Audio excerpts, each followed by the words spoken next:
been through a lot, and my eyesight has gotten weary over the years. So after 271 years, it has gotten a little weary.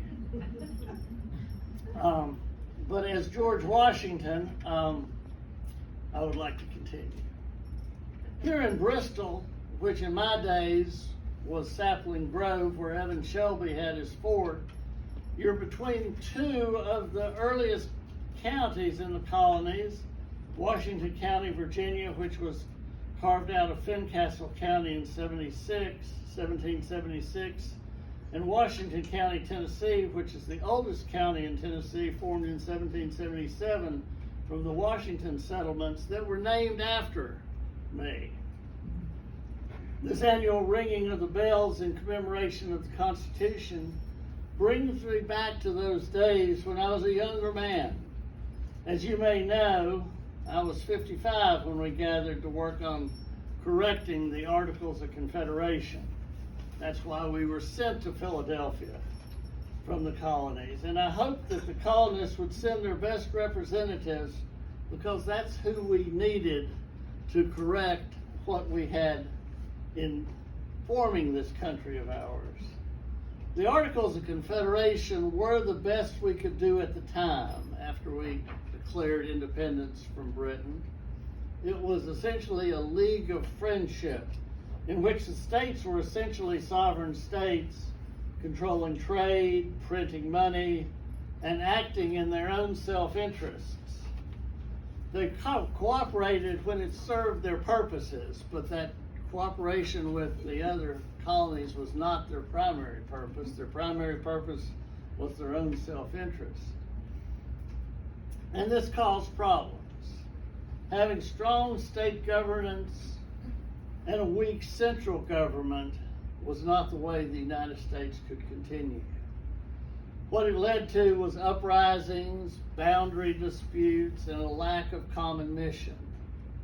There was the matter of regulating commerce. While states could print their own money, the federal government could not print money or raise taxes, and people were resorting to the torch and the sword. So we gathered in Philadelphia in the heat of the summer, keeping the windows closed so the discussions could be private, and it was hot. We were sent to adjust the Articles of Confederation, but many of us knew that a new constitution was needed. As a delegate from Virginia, I was asked to preside over the assembly. I kept discussions as civil as I could, being nonpartisan, even though I had very strong opinions.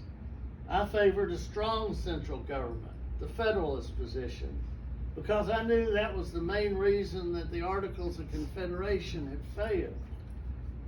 Recalling the effort that we made for ratifying the Constitution, which was the work of that summer in Philadelphia to send it around the colonies for ratification, I said in an accompanying message, we had an urgent necessity to form a firm union to establish principles of justice to guide us.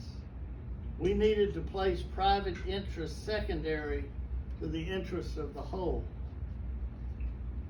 After the war, I had resigned my military commission and returned to my home at Mount Vernon, hoping to take up where I had left as a planter.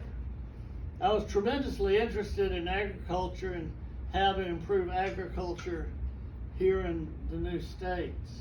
The King of Spain sent me a prize male donkey, and breeding that jackass with my stock of horses developed a healthy new mule line that has helped our farming industry.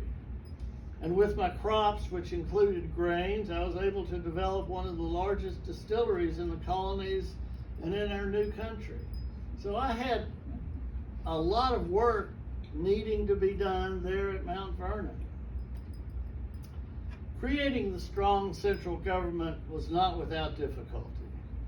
The opposition that emerged in the Constitutional Convention with the Anti-Federalists, primarily Virginia's own Patrick Henry and George Mason, concerned the protection of individuals that were eventually incorporated in the amendments in the Bill of Rights. The other major concession regarded slavery, which split the northern and southern states, and was finally resolved only partially satisfactorily with the Connecticut Compromise.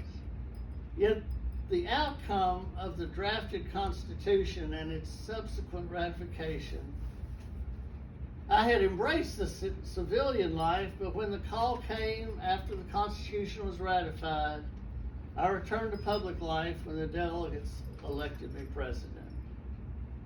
I never sought the power that comes with military or politics.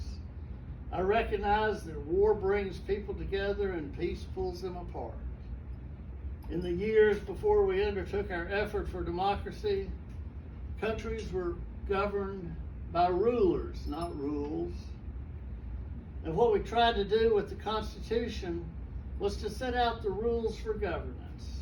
When I was elected president, I said to the people, this experiment is entrusted to the hands of the American people, and it still is. Thank you very much for the opportunity for being with you here this afternoon, and your recognition of the Constitution, its anniversary, its place in our lives, and the reason that we're here is the rules, not the rulers, that we incorporated with the Constitution. Thank you very, very much.